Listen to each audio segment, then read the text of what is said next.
Hello दोस्तों, कैसे हैं आप लोग। दोस्तों, आप सभी का हमारे यूट्यूब चैनल रोज़गार विद अंकुश शर्मा में बहुत बहुत स्वागत है। दोस्तों, आज की जो हमारी वीडियो होगी, ये वीडियो हमारी सबस्टेशन से रिलेटेड है। इसमें मैं आपको 3 क्वेश्चंस के आंसर दूंगा। पहला क्वेश्चन हमारा होगा कि जब हम किसी भी ट्रांसमिशन टावर के नीचे खड़े होते हैं तो उसमें हमें, आपने देखा होगा बहुत बार हमें चार्ज फील होने लगता है। ठीक है। दूसरा रीज़न होगा हमारा कि पोटेंशियल ग्रेडियंट क्या होता है। और तीसरा जो हमारा क्वेश्चन होगा वो ये होगा कि हमें सबस्टेशन के अंदर अक्सर छाता ले जाने से मना क्यों किया जाता है।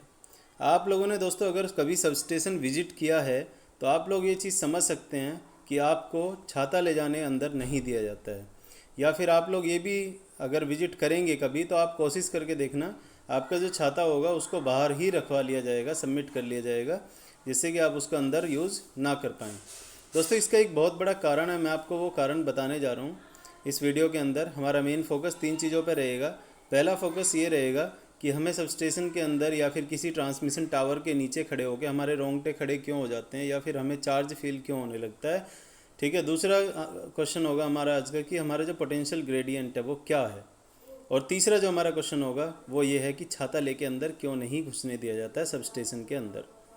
ठीक है दोस्तों, तो वीडियो को हम स्टार्ट करें उससे पहले एक रिक्वेस्ट है कि हमारे चैनल को अगर सब्सक्राइब नहीं किए हैं तो प्लीज़ सब्सक्राइब जरूर कर लीजिए और बेल आइकन को प्रेस कर लीजिए, जिससे आपको सारे नोटिफिकेशन टाइम टू टाइम मिलते रहेंगे। दोस्तों, वीडियो को स्टार्ट करते हैं। सबसे पहले हम बात करेंगे पहले क्वेश्चन की हमारी। दोस्तों, आप लोगों ने फील किया होगा ये काफ़ी बार कि जो हमारे जैसे 220 केवी का या फिर 400 केवी के जो भी हमारे ट्रांसमिशन टावर्स हैं, तो उन ट्रांसमिशन टावर के से अगर नीचे से आप गुजरते हैं या नीचे से निकलते हैं तो उस केस में आप लोगों ने फील किया होगा कि आपको एक घूं की आवाज़ आती रहेगी और आपके रोंगटे वहाँ पे खड़े हो जाते हैं। ठीक है। उसका रीज़न क्या है? उसका रीज़न दोस्तों होता है हमारा पोटेंशियल ग्रेडियंट। अब ये पोटेंशियल ग्रेडियंट क्या है, हम उस पर चलते हैं, आपको यहीं से समझ में आने वाला है पॉइंट। दोस्तों, आप लोगों ने देखा होगा कि आपके जो 33 केबी के जो टावर हैं, किलोवोल्ट के टावर हैं, उनकी हाइट थोड़ी 11,000 की लाइन से ज़्यादा होती है। मतलब 11 केवी के जो टावर हैं वो छोटे होते हैं, फिर 33 केवी के टावर उससे बड़े होते हैं, फिर 66 केवी के टावर उससे भी बड़े साइज़ के हैं, फिर हमारे जो 132 केवी का जो टावर है वो भी उससे बड़ा है। मतलब ये है कि जैसे जैसे हमारा वोल्टेज बढ़ता चला जाता है वैसे वैसे हमारा टावर की हाइट बढ़ती चली जाती है। अब इसका क्या रीज़न है? दोस्तों, इसका रीज़न बहुत सिंपल है, क्योंकि हमारा जो टावर है उसके अंदर वोल्टेज है। अब वोल्टेज हमारा, आप लोगों ने अगर कोरोना इफ़ेक्ट सुना हो तो कोरोना इफ़ेक्ट क्या होता है कि हमारा कोरोना इफ़ेक्ट की वजह से एयर आयनाइज हो जाती है। ठीक है। एयर जो सराउंडिंग एयर होगी हमारी, मान लीजिए कि मैं आपको एक एग्जांपल लेके बताता हूँ। यहाँ पे सपोज हमारी जो ट्रांसमिशन टावर है उसके ऊपर से 3 ट्रांसमिशन लाइन इस तरीके से ये जा रही हैं। ठीक है। 1 होगी, 2 होगी और 3 होगी। अब दोस्तों, जो इन टावर्स के बीच की जो डिस्टेंस होगी वो किस पे डिपेंड करेगी? इसके वोल्टेज पे। मतलब कि इसका अगर वोल्टेज ज़्यादा होगा तो फिर हम, तो ये इसके वोल्टेज पे डिपेंड करता है कि उस ट्रांसमिशन टावर के अंदर जो हमारा लाइन लगी हुई है उसके अंदर कितना वोल्टेज हमारा फ्लो कर रहा है। ठीक है दोस्तों। तो ये जो हमारी ट्रांसमिशन लाइन के बीच की जो डिस्टेंस है, आर फेज हो गया, वाई फेज हो गया, बी फेज हो गया, इनके बीच की जो डिस्टेंस है वो हमारी वोल्टेज के साथ साथ बढ़ती चली जाती है। आप लोगों ने ये चीज़ फील भी की होगी। नेक्स्ट पॉइंट जो मैं आपको बताने जा रहा हूँ ये है इसकी आर। तो दोस्तों, आप लोगों ने देखा होगा जो हमारा टावर है उसकी हाइट जो बढ़ती है, उसकी हाइट के साथ साथ उसकी जो आर्म्स हैं, आर्म्स मतलब जो टावर की भुजाएं होती हैं, जैसे कि टावर की भुजाओं को अगर मैं आपको दिखाना चाहूँ यहाँ पे, तो इसमें ये देखिए, जो टावर है उसके साइड में ये वायर लगाने के लिए जो हमारे कंडक्टर हैं आर वाई बी फेज, उनके लिए टावर की जो भुजाएं बनी हुई है ना, उन भुजाओं की लंबाई चौड़ाई बढ़ती चली जाती है जैसे जैसे हमारा वोल्टेज जो है वो बढ़ता चला जाएगा।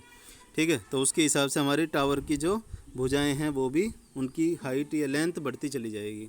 दोस्तों, इसका भी रीज़न हमारा वोल्टेज ही होता है, क्योंकि ये जो पोटेंशियल ग्रेडियंट है, पोटेंशियल ग्रेडियंट हमारा बेसिकली इस तरीके से कुछ चलता है। जैसे अभी मैंने आपको एक एग्जांपल बताया था, ये हमारे केबल, ये हो गए हमारे कंडक्टर्स। अब दोस्तों, अगर यहाँ पे हमारा, मान लीजिए कोई एग्जांपल ले लेता हूँ मैं, 400 केवी, 4 लाख वोल्टेज यहाँ पे अगर है, तो 4 लाख वोल्टेज हमारा धीरे धीरे हाइट के साथ साथ कम होता चला जाता है। मान लीजिए ये तो हमारा हो गया टावर। ठीक है। इस टावर पे हमारा कितना है, कंडक्टर लगे हैं तीनों, आर वाई बी, और यहाँ पे हमारा 400 केवी का वोल्टेज है। तो दोस्तों अब टावर से नीचे की तरफ मान लीजिए यहाँ पे कोई इंसान यहाँ पे खड़ा हुआ है, ठीक है। तो ये इंसान कोई खड़ा हुआ है। अब दोस्तों यहाँ पे जो इस इंसान को वोल्टेज फील हो रहा होगा वो यहाँ पे 400 kV नहीं होगा। सपोज मैं ही यहाँ पे इंसान, मुझे ही मान लीजिए मैं यहाँ पे खड़ा हुआ हूँ, ठीक है। अब यहाँ पे क्या होगा, जैसे जैसे इसकी टावर की हाइट नीचे की तरफ आती चली जाएगी, जैसे कि अगर हम टावर को यहाँ पे देखें तो यहाँ पे कुछ कम वोल्टेज होगा, जैसे कि 300 kV हो गया सपोज़। और नीचे आए तो यहाँ पे हो गया हमारा कितना, 300 भी नहीं होगा, वैसे ये बहुत ही कम होता है। जहाँ कंडक्टर है, कंडक्टर में बहुत हाई वोल्टेज होता है 400 kV, लेकिन जहाँ पे सरफे वो है मतलब एयर है, एयर को बस वो आयनाइज कर देता है। ये सराउंडिंग जो एयर होगी ट्रांसमिशन लाइन के आसपास की, उसको ये सराउंडिंग एयर को आयनाइज करके रखता है। लेकिन उसके नीचे जैसे जैसे वोल्टेज आता जाएगा तो हमारा वोल्टेज डाउन होता चला जाता है। मतलब यहाँ पे सबसे ज़्यादा वोल्टेज, फिर और कम हुआ, फिर और कम हुआ, फिर और कम हुआ, फिर और कम हुआ। जहाँ पे इंसान है नीचे ग्राउंड पे, वो वोल्टेज हमारा बहुत ही कम होता है, ठीक है। लेकिन यहाँ पे भी कुछ ना कुछ इफ़ेक्ट ये डालता है हमारी बॉडी पे। हमारी बॉडी के जो गूज बम्स हैं, गूज बम्स मतलब आप समझते हैं रोंगटे खड़े हो जाना, तो ये क्या करता है हमारी बॉडी को, मतलब आयनाइज तो करता ही है, ठीक है, आयनाइज करता है और हमारी बॉडी से जो हमारे रोंगटे हैं उनको खड़े कर देता है। बेसिकली इस इफ़ेक्ट को हम बोलते हैं गूज बम्प इफ़ेक्ट। गूज बम्प इफ़ेक्ट का, गूज बम्प का मतलब ही होता है रोंगटे। तो दोस्तों ये हमारे, ठीक है दोस्तों, तो ये जो गूज बम्प इफेक्ट मैंने अभी बताया आपको, ये किसकी वजह से होता है, पोटेंशियल ग्रेडियंट की वजह से, ठीक है, या वोल्टेज ग्रेडियंट बोल लो या पोटेंशियल ग्रेडियंट बोल लो, उसी की वजह से ये गूज बम्प इफेक्ट होता है। क्योंकि हमारा, जैसे कि मैंने अभी बताया आपको, हमारा जैसे जैसे ट्रांसमिशन टावर से दूरी बढ़ती चली जाएगी वैसे वैसे हमारा वोल्टेज डिक्रीज़ हो रहा है, और डिक्रीज़ होते होते हमारे एक बहुत लो वोल्टेज पे पहुंच जाता है, जहाँ पे हमारा इंसान नीचे ग्राउंड पे खड़ा हुआ है, ठीक है। तो यहाँ पे बहुत ही कम वोल्टेज हमारा मिलता है। तो दोस्तों इससे हमें यही पता चलता है कि हमारा जो वोल्टेज है वो धीरे धीरे डिक्रीज़ हो रहा है, और ये जो हमारी हाइट है टावर की, ये भी इसी चीज़ पे डिपेंड करती है कि हमारा कितना हाई वोल्टेज है। क्योंकि जितना हाई वोल्टेज होगा उसको ग्राउंड से उतना ही ज़्यादा दूर रखना पड़ेगा कंडक्टर को, और जब कंडक्टर को दूर रखना पड़ेगा, कंडक्टर हमारा टावर के ऊपर होता है, ट्रांसमिशन टावर के ऊपर, तो इसीलिए हमें क्या करना पड़ता है, ट्रांसमिशन टावर की हाइट को बढ़ाना पड़ता है, क्योंकि तभी तो हमारा कंडक्टर थोड़ा ऊपर हो पाएगा। हाइट जो कंडक्टर की बढ़ेगी वो उसी से ही बढ़ पाएगी। तो इसीलिए हमारी मजबूरी है कि हमें वो टावर को हाइट बढ़ाना पड़ता है। और दोस्तों इसके साथ साथ अब हमारा जो मेन पॉइंट है उस पर हम आ जाते हैं। हमारा जो आज का मेन टॉपिक है वो क्या है कि हमें अम्ब्रेला लेके जाना अलाउड क्यों नहीं होता है सब स्टेशन के अंदर, ठीक है। तो ये अम्ब्रेला में आप लोग देख सकते हैं दोस्तों कि अम्ब्रेला, पहले बात तो सब स्टेशन के अंदर आपको पता है कि ऑल टाइम कंटिन्यूसली वहाँ पे करंट फ्लो करता रहता है, ठीक है। अब करंट फ्लो कर रहा है तो लेकिन करंट जो है वो टावर के अंदर है, ट्रांसमिशन लाइन के अंदर है, लेकिन पोटेंशियल ग्रेडियंट तो वहाँ भी अवेलेबल है। तो पोटेंशियल ग्रेडियंट अगर अवेलेबल है तो प्रॉब्लम क्या होगी, मान लीजिए हम ग्राउंड के ऊपर खड़े हुए हैं, ठीक है। अब ग्राउंड के ऊपर खड़े हुए तो हमारी हाइट तो बहुत कम होती है, ठीक है। हमारी हाइट मान लीजिए कि यहाँ तक पहुँच पा रही है, ठीक है। ये हो गया एक इंसान मान लीजिए, ठीक है। अब ये यहाँ पे इंसान कोई खड़ा हुआ है तो इसकी जो हाइट है वो तो बहुत कम है, लेकिन अगर इसने हाथ में छाता पकड़ा हुआ है, ठीक है, इस तरीके से यहाँ पे छाता पकड़ा हुआ है, ठीक है, तो अब छाते की हाइट जो है वो तो कंपैरेटिवली बहुत हाई हो जाएगी, ठीक है ना, क्योंकि कंपैरेटिवली छाते की हाइट तो ज़्यादा होनी ही है। अब दूसरी बात, पहली बात तो हाइट ज़्यादा होगी, दूसरी बात कंडक्टर की बात है, क्योंकि जो हमारी करंट है वो कंडक्टर के अंदर बहुत जल्दी फ्लो करती है। आप लोगों ने देखा होगा, जैसे कि यहाँ भी आप देख सकते हैं, ये छाता के अंदर कंडक्टर जो कि हम हाथ में छड़ी पकड़ के चलते हैं, उसमें प्लास्टिक तो इंसो आइसोलेशन के लिए लगाया हुआ है, फिर पकड़ने के लिए भी थोड़ा अच्छा होता है हैंडल। दूसरी बात, इसके ऊपर देख रहे हैं आप, ऊपर की तरफ ये चोंच वाला जो पहने वाली चोंच है, ये चोंच हमारा क्या करती है, ये हमारे चार्जेस को एक्यूमुलेट करने में बहुत ज़्यादा हेल्प करती है।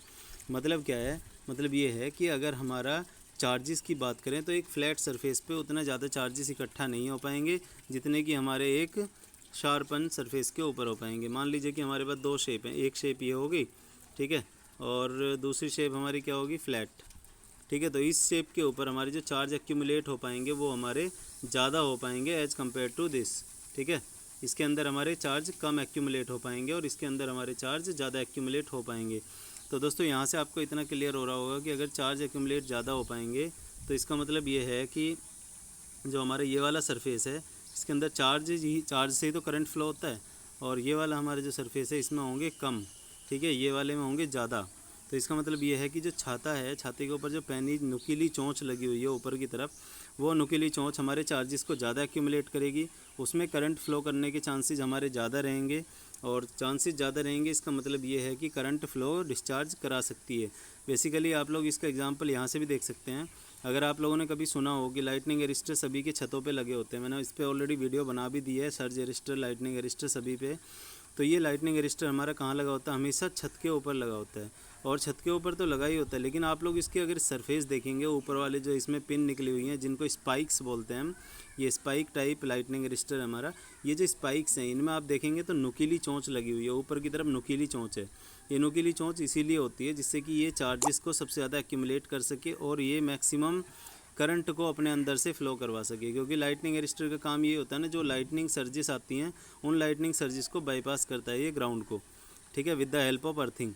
तो ये इसका यही काम है। तो इसका मतलब ये हम जो नुकीली चोंच बनाते हैं वो इसीलिए बनाते हैं जिससे कि ज़्यादा से ज़्यादा चार्जेस को ही अपने अंदर एक्यूमुलेट कर सके और मैक्सिमम जो थंडरिंग या लाइटनिंग के केस में हमारी करंट फ्लो कर रही है उसको ये ग्राउंड में बाईपास कर सके। तो दोस्तों इसका यही पॉइंट होता है। इसी से आप समझ सकते हैं कि जो छाता है उसके अंदर भी हमारा इसी तरीके का नुकीला पॉइंट होता है और ये भी एक कंडक्टर का ही बना होता है। तो इसीलिए हमारे जो चार्जेस इसमें फ़्लो करने के या करंट फ्लो करने के चांसेस हैं वो हमारे बहुत ज़्यादा बढ़ जाते हैं।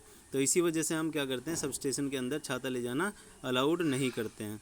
ठीक है दोस्तों, तो आपको तीनों पॉइंट के आंसर मैंने दे दिए हैं। पहला पॉइंट आपका जो गूज बम्प इफेक्ट मैंने आपको बताया, जो हमारे रोंगटे खड़े हो जाते हैं जब हम किसी भी ट्रांसमिशन टावर के या हाई वोल्टेज ट्रांसमिशन लाइन के नीचे से निकलते हैं, तो उसको गूज बम्प इफेक्ट बोलते हैं, रोंगटे खड़े हो जाने को। दूसरा मैंने आपको पोटेंशियल ग्रेडियंट या वोल्टेज ग्रेडियंट बताया, जो कि हमारा वोल्टेज जो है वो डिस्टेंस के साथ साथ डिक्रीज़ होता चला जाता है।